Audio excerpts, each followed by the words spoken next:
그렇진 않습니다. 예.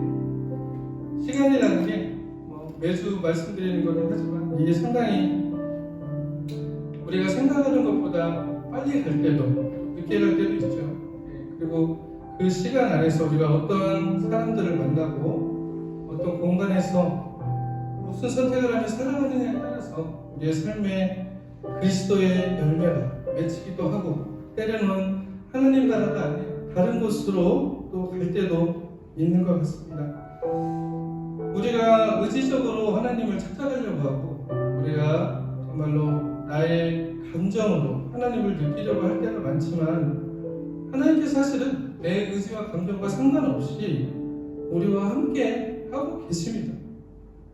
우리에게 숨을 불어넣으셨던 그 하나님의 생기를 불어넣으셨던 그 하나님, 그리고 그 숨 가운데서 아직도 우리와 함께 역동적으로 움직이고 계시죠. 우리가 그것을 발견하지 못하고 신뢰하지 못하기 때문에 하나님께서 나와 함께 하시는지 안 하시는지 라는 의심이 들 때가 많은 것이죠.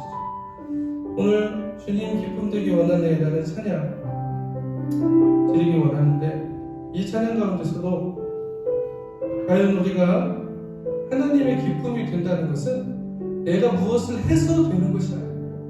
이미 우리는 하나님의 기쁨입니다. 하나님이 우리를 그렇게 만드셨잖아요. 하나님의 작품으로 만드셨고 우리를 보시면서 보기에 좋았다라고 말씀하셨던 게 하나님의 마음이죠.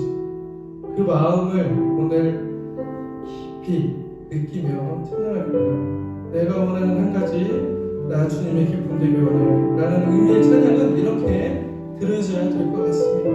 그 하나님이 기뻐하시는 그 기쁨을 발견하기 원하며 찬양합시다. 나 주님의 기쁨 되기 원해.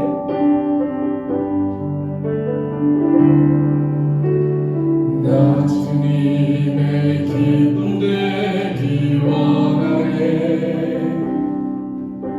내 마음을 새롭게 하소서. 새 무대가 되게 하여소서. 주님의 빛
하나님을 예배한다는 것은 우리가 하나님께 무엇을 드린다는 의미가 아닙니다. 하나님께서 일하시고 하나님께서 우리를 기뻐하시는 것을 그대로 발견하는 것, 하나님이 하시는 일을 보는 것을 예배라고 합니다.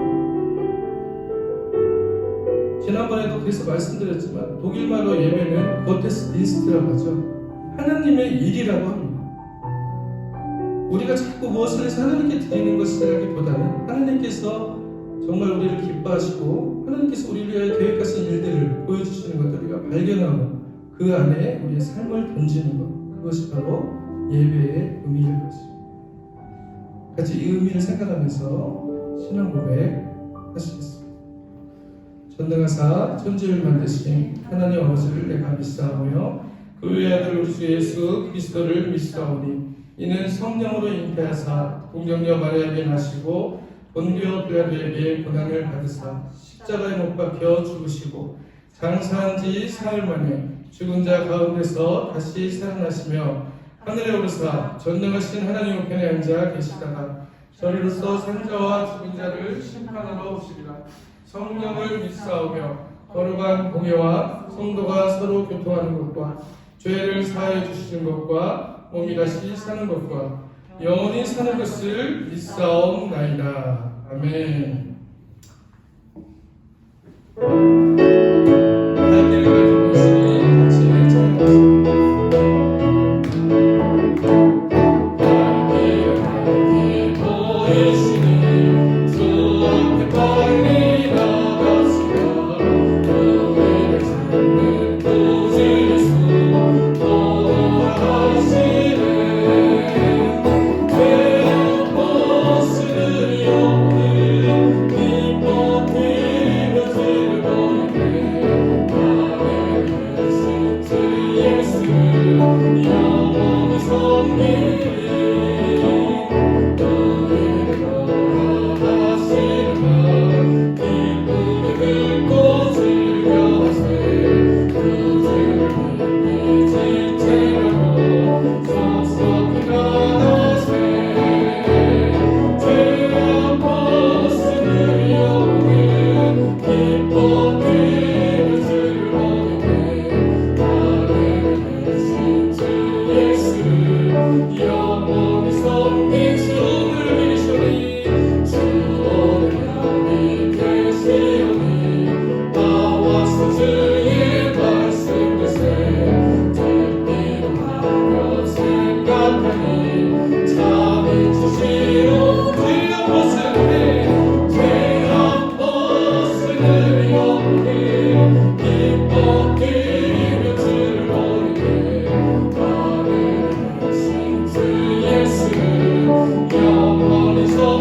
것을 우리가 증명하라고 해서 되는 것이 아니죠. 우리는 주님이 살아계신 것을 증명할 필요가 없습니다. 우리가 주님 살아계신다고 해도, 주님 살아계시지 않는다고 해도 주님이 안 살아계신 게 아니죠. 그런데 우리는 자꾸 이 살아계신 주님을 내가 뭔가를 하나님이 계심을 보여줘야 된다고 생각할 때가 많이 있습니다. 그러나 하나님은 우리의 생각을 넘어서는 우리가 알 수 없는 신비의 부분에 계신 것이 바로 하나님의 놀라우신 사건입니다. 우리가 하나님의 놀라운 사건을 경험할 수 있는 것은 궁극적으로 나의 자아들이 깨어질 때만이 가능한 것이죠. 내가 만들어낸 나의 하나님의 이미지, 내가 가지고 있던 하나님은 이런 분이야 하고 생각했던 것들을 넘어서는 곳에 하나님은 항상 계십니다. 그리고 그 놀라움으로 우리에게 드러내고 계시죠. 그 놀라운 사건을 체험하는 것을 우리는 기적이라고 때로는 이야기합니다. 그러나 그 기적은 하나님께는 항상 우리 곁에 그것을 두고 계셨던 하나님의 준비하심이라고 우리는 이야기할 수가 있는 것입니다. 살아계신 주는 그렇게 고백이 되어야 됩니다. 주님 살아계십니다, 주님 살아계십니다라는 고백은 내가 주님을 살아계심을 증명하는 것이 아니라 주님이 살아계심이 나의 삶 속에서 드러날 수 있는 공간을 남겨드리는 것, 나의 자아가 빠져나가는 것, 그것을 바라는 거죠. 오늘 내게 허락하신 시련을 통해는 찬양이 있는데요, 이 찬양은 그 시련을 통해서 나의 믿음이 더욱 강하게 된다라고 이야기합니다. 내가 믿는 믿음이 무엇일까요? 하나님을 믿는다는 건 내가 생각하는 하나님, 내가 기대하고 있는 하나님을 믿는다는 것이 아니고 정말 내 기대를 넘어서는 그 더 놀라운 하나님이 나의 삶으로 침투하여 들어오셨던 것을 기억하는 것이 바로 믿음입니다. 아니, 침투하여 들어오신 것이 아니죠. 이미 내 안에 그렇게 나와 함께하고 계셨던 하나님이 발견되어지는 것일 것입니다. 내 눈이 떼어지는 것이죠. 그러한 눈들이 떼어지길 바라면 그것이 바로 믿음이 강하게 되는 것이기 때문에 그러한 신뢰를 바라보며 우리 찬양하기 바랍니다. 내게 허락하신 시련을 통해 같이 찬양합시다.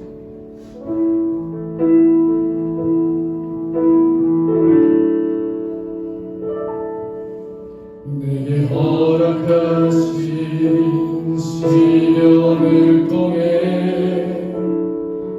나의 믿음과 강하게 자라고 험한 산과 골짜기 지나는 동안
하늘에 계신 우리 아버지여, 이름이 거룩히 여김을 받으시오며 나라의 임하옵시며 뜻이 하늘에서 이룬 것 같이 땅에서도 이루어지이다. 오늘날 우리에게 일용할 양식을 주옵시고 우리가 우리에게 죄 지은 자를 사하여 준 것 같이 우리 죄를 사하여 주옵시고 우리를 시험에 들게 하지 마옵시고 다만 악에서 구하옵소서. 대개 나라와 권세와 영광이 아버지께 영원히 있사옵나이다. 아멘.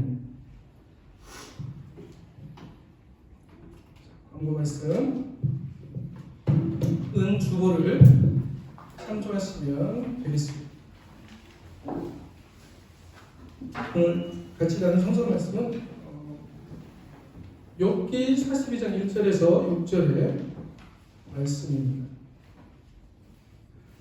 욥기 42장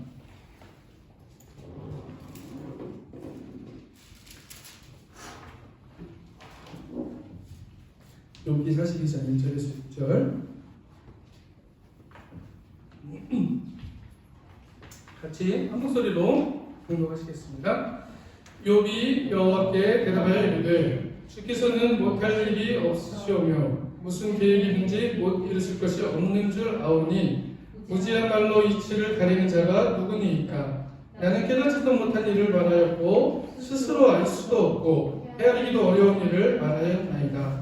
내가 말하겠사오니 주는 들으시고 내가 죽게 묻겠사오니 주여 내게 알게 하옵소서. 내가 죽게 되어 귀로 듣기만 하였사오나 이제는 눈으로 주를 배웠나이다. 그러므로 내가 스스로 거두어드리고 티끌과 제 가운데서 회개하나이다. 아멘.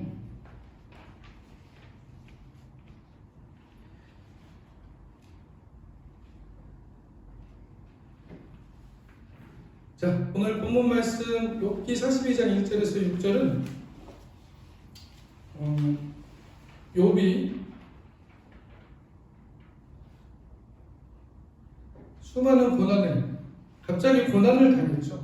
욥이 동방의 의인이라고 일컬음을 받으면서 상당히 평안하고 즐거운 삶을 살다가 어느 갑자기 모든 것들이 사라지는 일들이 생겼어요. 자녀들이 죽고 하늘에서 불이 내려와서 재산이 불타고 그러다가 자기 몸에 막 병들이 퍼지고 그런 일들이 생기면서 욥의 부인은 하나님을 저주하고 죽으라는 말까지 하고 그를 떠났습니다.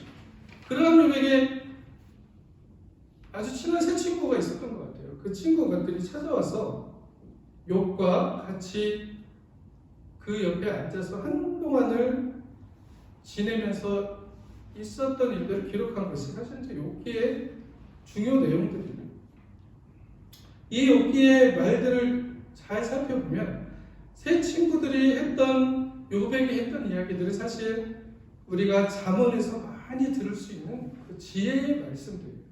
잠언에서 들을 수 있는 하나님을 경외하고 악에서 떠나고 그러한 사람이 이 세상에서도 잘 되는 것처럼 보이고 잘 되고 또 그런 사람들이 또 영적인 물질적인 축복을 받는다라는 것이 잠언의 지혜서의 말씀입니다. 그런데 이 욥기는 가장 처음에 욥을 의인이라고 딱 얘기를 해주거든요. 그렇게 얘기를 해주면서 욥기를 시작합니다.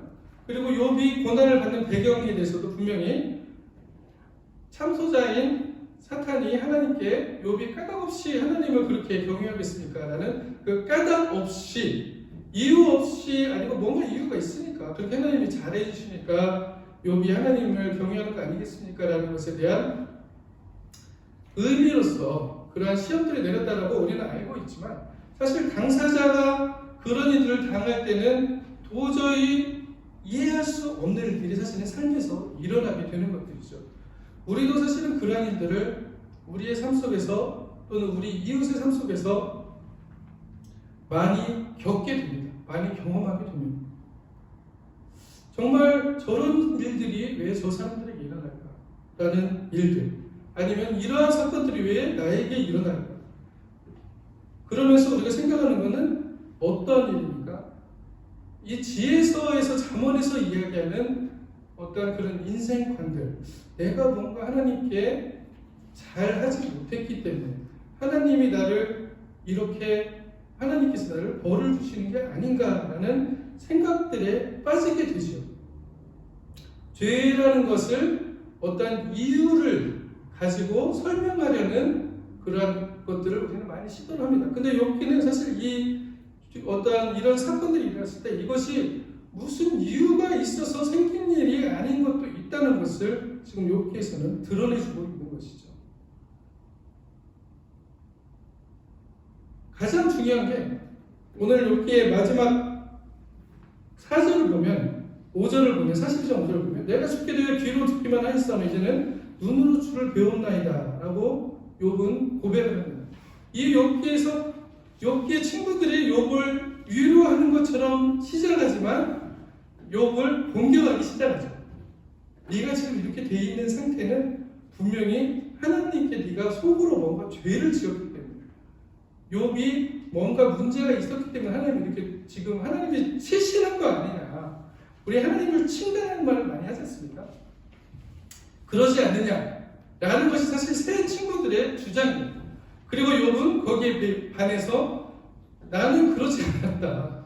나는 그렇게 살지 않았다라고 하나님 앞에 떳떳하다라고 얘기하는 게 욥의 주장입니다.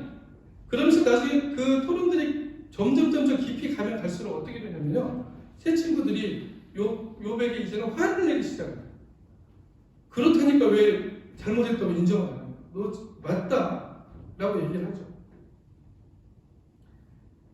그러면서 이 욥기에서는 분명히 드러내고자 하는 말씀의 의미가 있는데 무엇이냐면 욥이 고백한 것처럼 죽게 되어 귀로 듣기만 하였사오니 내가 듣고 하나님을 알았지만 보이지 하나님을 듣고 알았지만 눈으로 주를 배웠나이다 라는 고백을 하게 만들고 그 이후에 내가 스스로 거두어들이고 티끌과 제거하면서 회개하는 거 내가 했던 그러니까 욥도 자신이 의롭다고 얘기했던 그 스스로 주장했던 부분에 대해서 거두어들이고 티끌과 제거하면서 회개한다는 얘기를 고백을 할 수밖에 없는 질문들을 하나님께서 던지게 됩니다.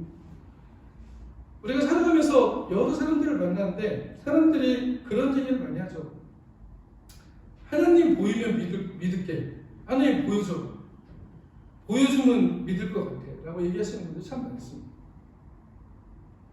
그렇게 얘기하는 것, 아까도 우리 찬양 중에 잠깐 언급한 거지만 주님이 살아계시다. 하나님이 살아계시다라고 우리가 얘기하는 우리가 하나님이 살아계신 것을 증명하고 싶어하는 그것과 사실은 별다른 바가 없어요. 그들이 그렇게 물어보는 것들. 왜 그러냐면 하나님을 보고 믿는 것, 하나님을 보고 믿는 것을 사실은 성서에서는 그것을 믿음이라고 얘기를 하지는 않습니다.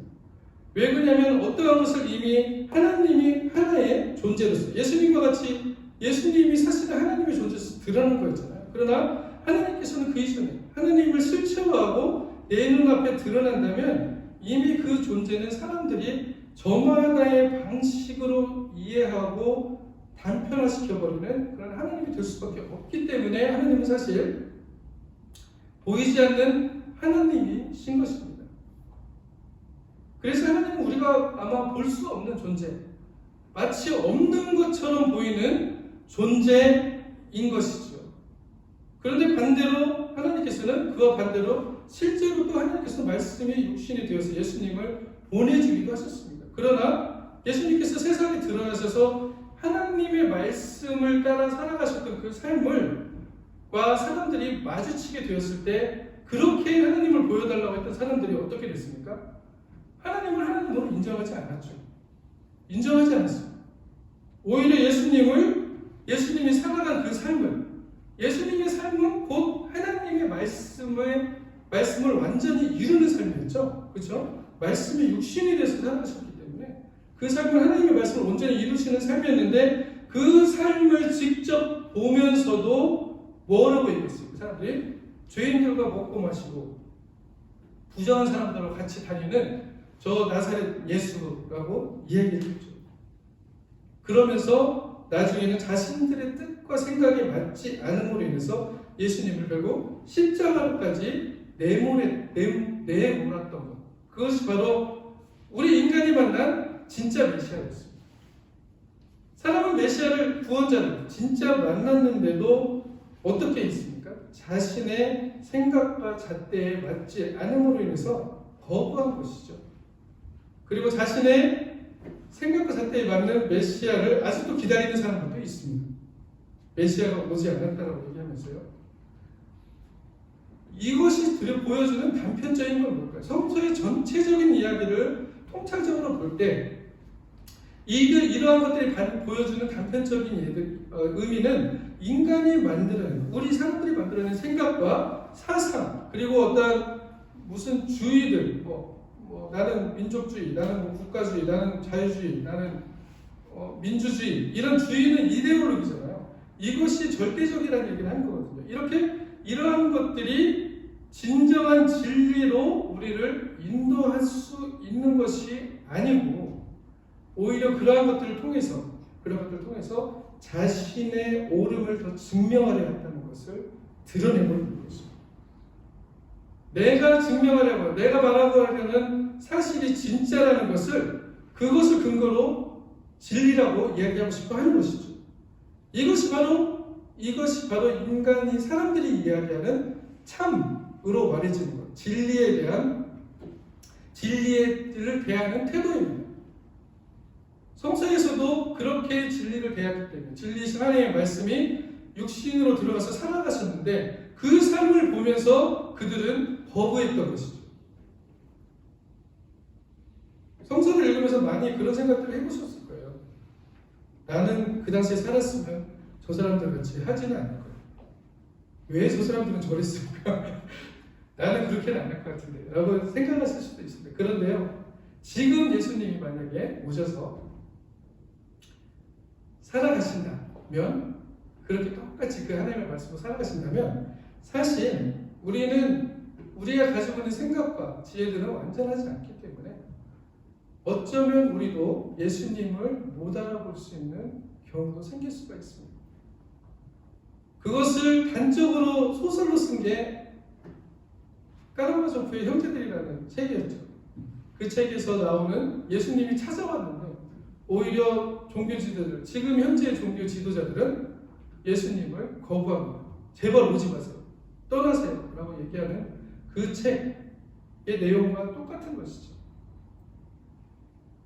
하나님을 보여주면 믿겠다라는 말은 사실 보여줘도 믿지 않을 사람들의 말입니다. 사실 보여줘도 믿지 않았잖아요.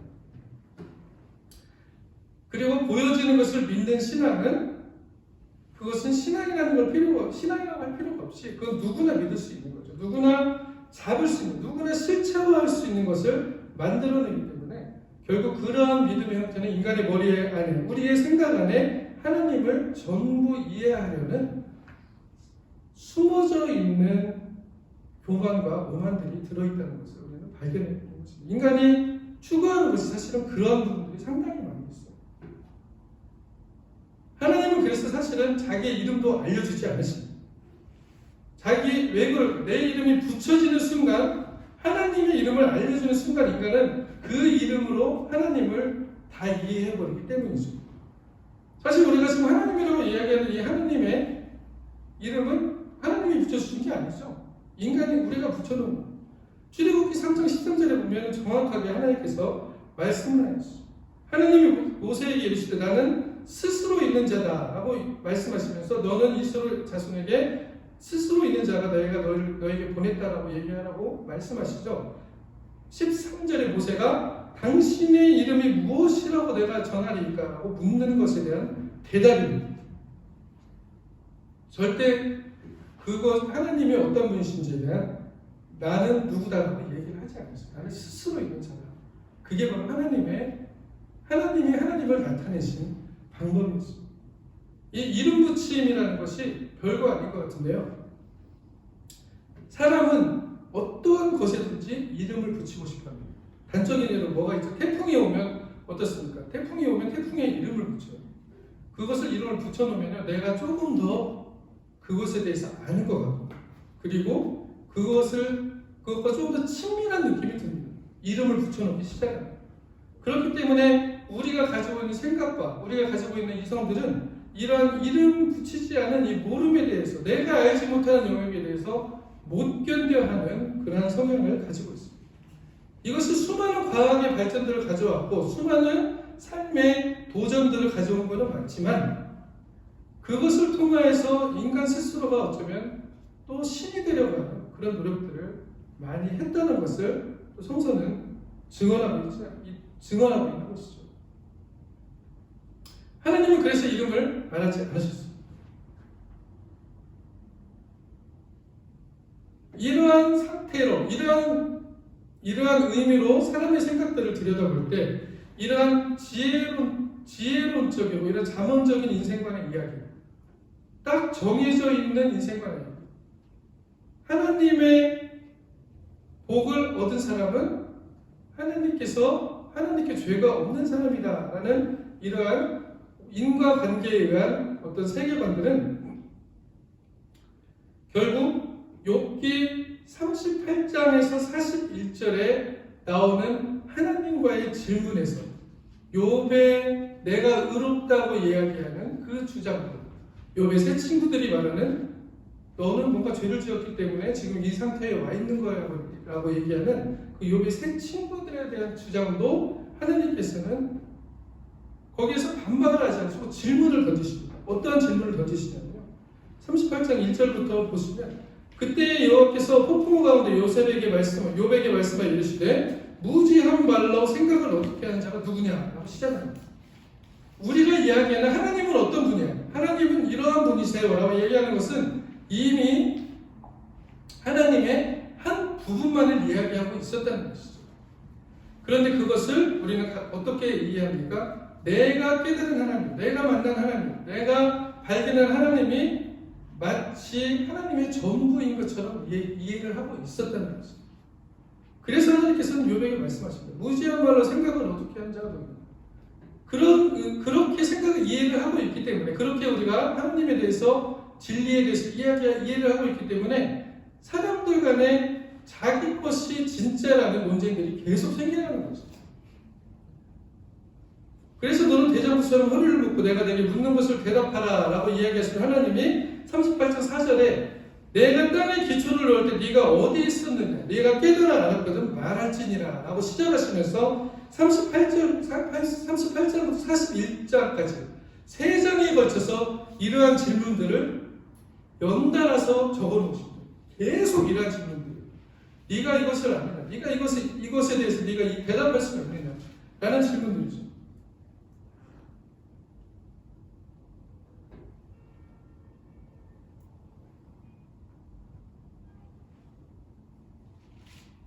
이렇게 온 우주의 창조주이신 하나님 앞에서 우리는 이 하나님이 여기 38장에서 41장까지를 보시면 그 질문에 대답할 수 있는 사람은 아무도 없습니다. 현대 과학 아직도 여기에 대답할 수 있는 건 하나도 없습니다. 창조, 빅뱅에 대해서 이야기하잖아요.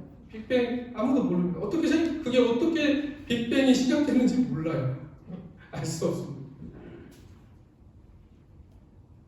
그 첫 기원에 대해서 아는 사람 아무도 없어요.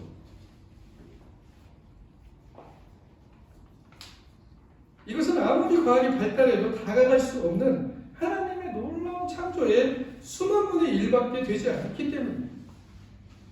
그런데 사람은 마치 자신이 하나님의 말씀을 읽으며 깨닫고 기도하고 응답을 받고 어떤 체험을 하고 발견을 하면 그 순간에 그것이 마치 하나님의 전부를 소유한 것처럼 행동합니다. 그러면서 하나님은 오히려 그것이 하나님의 이름을 붙이면서 내가 알고 있는 하나님, 나의 머리 안으로, 나의 경험 안으로, 나의 의지 안으로 하나님을 가둬버리는 일들을 할 때가 참 많습니다. 그렇게 될 때 사람의 관계들이 어떻게 됩니까? 항상 내가 참이고 당신은 잘못됐다는 식의 관계 방식들이 계속 생겨나는 것이죠.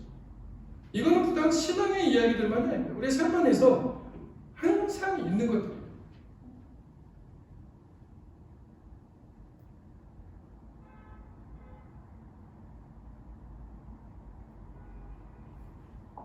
하나님은 그렇기 때문에 오늘 또 우리에게 그러한 의미로 물으십니다. 하나님의 크고 깊고 놀라운 비밀을 진정으로 네가 다 소유하고 있는가? 라고 물으시는 것이죠. 나의 깨달음에 한계가 있다는 것을 인정할 수 있는가라는 말씀이기도 한 것입니다.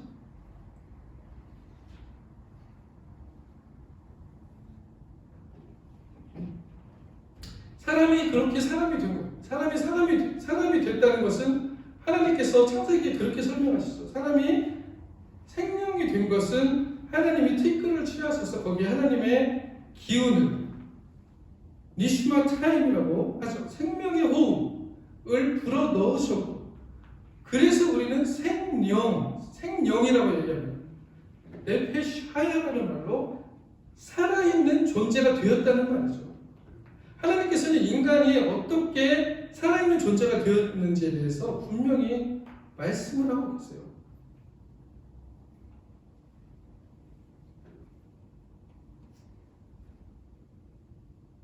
이것이 바로 욥기에서 오늘 말하는 욥의 자신이 의롭다고 말하는 주장과 친구들이 욥이 아프고 이 망한 상태, 그 병든 상태에 대한 판단에 대한 하나님의 말씀입니다. 그러면 우리는 이 실패와 망하는 것, 욥기 안에서 드러나는 이러한 인간에 대한 의미를 가지고 이 실패와 망하는 것 같은 삶이죠. 그것은 분명 우리가 가지고 있는 생각과 기대와 우리의 계획들을 깨트려버리는 과정 중에 한 부분이죠. 내가 실패한 것 같고, 내가 망한 것 같고, 내가 기대하는 방향으로 내 삶이 가지 않는데, 이것이 오히려 하나님을 진정으로 볼 수 있는 기회를 제공한다고 말하는 것이 바로 욥기의 가장 중요한 의미 중 하나인 것입니다. 그래서 욥은 하나님을 내가 이제 듣기만 했는데 눈으로 봅니다 라고 이야기하는 의미가 바로 그것이죠.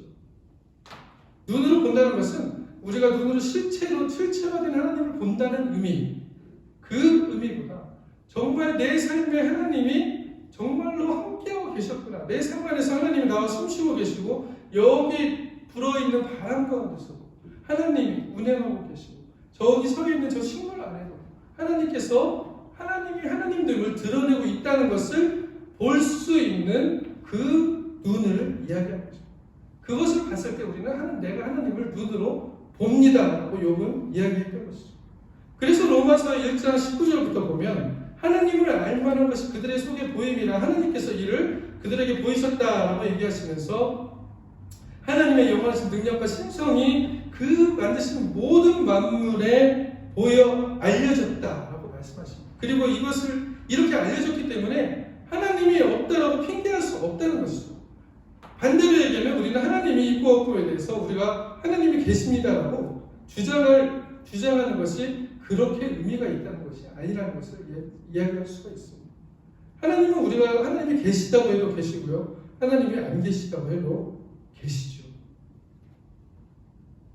근데 사람들은 오히려 그 지혜 스스로 가지고 있는 그 지혜, 하나님을 알고 하나님께 돌아가야 되는, 하나님으로부터 왔다는 것을 가지고 있는 그 지혜를 생각이 허망하여져서 마음이 어두워졌고, 그 어두워진 마음이 자신의 지혜가 되어서 스스로 지혜 있다고 얘기하고 있습니다. 내가 지혜 있다고 생각하는 거예요. 내가 생각하는 것들이 맞다, 절대적으로 맞다는 거죠. 결점이 없다, 무결점이다. 그것이 바로 로마서 1장 23절에서는 썩어지지 않은 하나님의 영광을 썩어질 하는 사람과 새의 짐승과 기어다니는 동물 모양의 우상으로 바꿨다라고 얘기하신 것이 바로 그 의미입니다. 인간의 한계 있는 지혜는 스스로 지혜 있다 하지만 이것이 하나님이야라고 하나님을 실체화하고 우상으로 만들어내는 그러한 지혜밖에 안 된다는 것이죠. 우상이 된 이유는 무엇입니까? 바로 이것이 하나님이라고 말하는 순간이, 그 순간에 우상이 되는 거예요. 이것이 하나님의 전부야라고, 이야 라고 얘기하면 단정적으로 그러잖아요. 이것이 하나님이야 라고 얘기했을 때, 내가 만난 분이 하나님이라고 했을 때 그것은 하나님의 전부를 의미하는 것이 아니라는 것이죠. 그러한 삶의 모습이 욥에게도 있었고 욥의 친구들이 있었고 그리고 우리에게도 있습니다. 사람은 하나님의 비밀을 다 알 수 없습니다. 그래서 신비라고 얘기합니다. 신의 비밀, 신의 비밀이죠. 이 영역은 하나님의 영역이에요. 그리고 하나님은 그것을 때때로 우리에게 드러내십니다. 하나님의 필요에 따라서 드러내시는데, 그 신비로 있죠. 우리가 신앙생활할 때, 또 때로 우리의 삶 안에서 그것들을 나는 모릅니다 라고 말할 수 있는 용기가 필요한 것이죠. 그럴 때 비로소 우리는 하나님의 은혜자로 나아갈 수 있는 길이 열리는 겁니다. 모르는 것을 내 지혜로 자꾸 돌려가지고 뭔가를 답을 만들어내려고 하다 보면 그것은 내가 만들어낸 답밖에 안 된다는 것이죠. 우상이 될 수밖에 없다라고 로마서에서는 분명히 이야기하고 있습니다. 내 힘으로 진리를 발견하는 것이 아니고 진리를 소유하는 것이 아니고 진리는 찾아가는 것이기 때문입니다. 그리고 그것은 하나님의 은혜 안에서, 하나님의 베풀어 주시는 은혜 안에서만, 하나님의 선물 안에서만 놀라운 진리와 마주칠 수 있기 때문입니다. 그 진리는 나와 이웃이 서로 주장하고 서로 판단하는 것이 아닌 서로를 자유케 하는 진리가 되겠죠. 그 지식은 높고 부유하고 풍성하고 서로를 살아가게 하는 진리가 될 것입니다. 하나님의 나라가 이루어지는 놀라운 사건들을 만들어내는 것이 될 것입니다. 하나님을 볼 수 있는 사람, 우리의 삶 가운데서 하나님을 볼 수 있는 사람은 분명히 존재한다라고 욥기는 얘기하고 있습니다. 그래서 사람은 자신의 실패 안에서 성장하는 사람들이 되는 것이죠. 여기서 실패는 내 계획과 판단이 절대적으로 옳다는 것에서 벗어나게 해줍니다. 그것을 경험하게 해주죠. 다른 가능성들이, 방법들이 내가 생각하는 것보다 훨씬 더 많다는 것을 발견하게 해줍니다. 그래서 내 생각의 계획만 주장하지 않고 고집하지 않고 그 실패 안에서 하나님의 새로운 일하심을 기대하게 할 수 있는 것. 이것이 바로 신앙인 것입니다. 나의 실패가 진정한 실패가 아닌 하나님께로 다가가는 길임을 내가 생각하는 성장만이 성장이 아니고 오히려 거꾸로 가는 것 같고 사방으로 우겨쌈을 당하는 것 같은데 이것이 끝이 아니라는 것. 그 순간 바로 주님이 이끌어가는 하나님의 타임이 드러난다는 것을 성서는 이야기하고 있습니다. 이것을 아주 재미있는 말로 표현한 분이 계신데 위로 떨어진다라고 얘기하시는 분이 있습니다. 위로 떨어진다. 떨어지는데 위로 떨어진다. 하나님을 눈으로 본다는 요셉은 바로 이러한 하나님을 발견한 것입니다. 그렇게 힘들고 어려울 것 같고 숨도 못 쉴 것 같은 고통들을 사실 우리는 삶에서 당할 때가 많이 있어요. 절망과 고통 속에 살아갈 때도 많이 있습니다. 그러나 그것이 지난 다음에 보시면요, 삶은 그래도 사라져 왔습니다. 삶을 내가 산다고 생각하는 것부터가 착각이죠. 삶은 내가 사는 게 아니에요. 삶은 사라져 왔던 것이죠. 사실 그게 무슨 의미입니까? 우리가 살아가는 삶은 아버지로부터 왔고 아버지께로 돌아가는 삶이기 때문에 그 자리를 하나님께 드릴 수 있다면 거기에는 엄청난 놀라운 하나님의 신비의 사건들이 드러나게 된다는 것입니다. 하나님은 우리에게 오늘 어떤 분이십니까? 하나님은 보이지 않습니다. 오히려 하나님을 보는 눈은 하나님을 보면 죽을 것이라고까지 얘기하죠. 이름도 안 알려주셨어요. 그러나 보이지 않아도 믿는다는 것은 내가 알지 못하는 부분이 아는 부분보다 훨씬 더 큰 것을 겸손히 고백하는 이 티끌로 시작하는 인간의 본질을 발견한 사람들의 축복의 고백입니다. 이 티끌의 고백. 내가 티끌인데 하나님께서 나에게 기운을 불어주셨어. 내가 살아있는 존재가 되게 하셨다. 이것이 바로 은혜입니다. 선물입니다. 이것이 바로 하나님의 축복입니다. 우리의 삶에서 이러한 삶들이 드러나고 이러한 놀라운 복들이 드러나는 또 한 주 또 우리 삶들 되시기를 그리스도 이름으로 간절히 축원합니다. 아멘. 이 말씀을 생각하면서 우리 찬양하게 됩니다.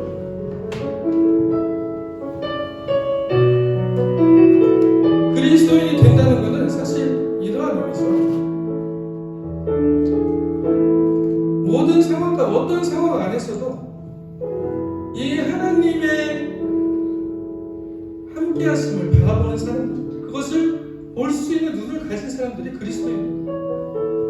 그래서 히브리서에서는 이런 사람들을 세상이 감당하지 못하는 사람이라고까지 이야기하죠. 이 세상을 감당할 수 없어요. 이 사람들을 감당할 수 없어요. 그러한 주님의 나라들이 이루어지기를 원하는 마음으로 우리 찬양을 드리고 기도하고 축도하고 예배 바치도록 하겠습니다. 주님의 나라 이 땅에 임하소서.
하나님을 바라볼 수 있는 눈들을 열어주시길 원합니다. 이제는 내가 주님을 듣기만 하였더니 이제 주를 눈으로 볼 수 있는 그러한 진정한 그리스도인들의 삶을 살아갈 수 있도록 하나님 우리에게 성령의 지혜 눈들을 열어주시옵소서. 우리가 오늘 또 시간을 드리고 물질을 드리고 재능을 드려서 하나님을 또 경배하며 하나님의 자녀로서의 삶을 살아가고 모든 것이 주님으로부터 왔음을 고백하는 삶을 살아가게 하시니 감사드립니다. 이 모든 고백과 헌신 위에 주님께서 복으로 함께 하시며 먹고 쓰고 입고 거하고 또 영적으로 충만한 놀라운 복들을 주님께서 또한 부어 주시옵소서. 이제는 우리 주 예수 그리스도의 은혜와 살아계신 하나님의 놀라우신 사랑과 성령님의 깨닫게 하시는 지혜가 오늘 모여 예배하고 하나님의 나라를 향하여 걸어가기 원하며 하나님을 바라보고 우리의 삶에서 하나님의 함께하심을 발견하기 원하는 성도들 머리 위에 하나님의 사랑하는 자녀들 머리 위에 지금부터 영원토록 함께하시길 간절히 축원하옵나이다. 아멘.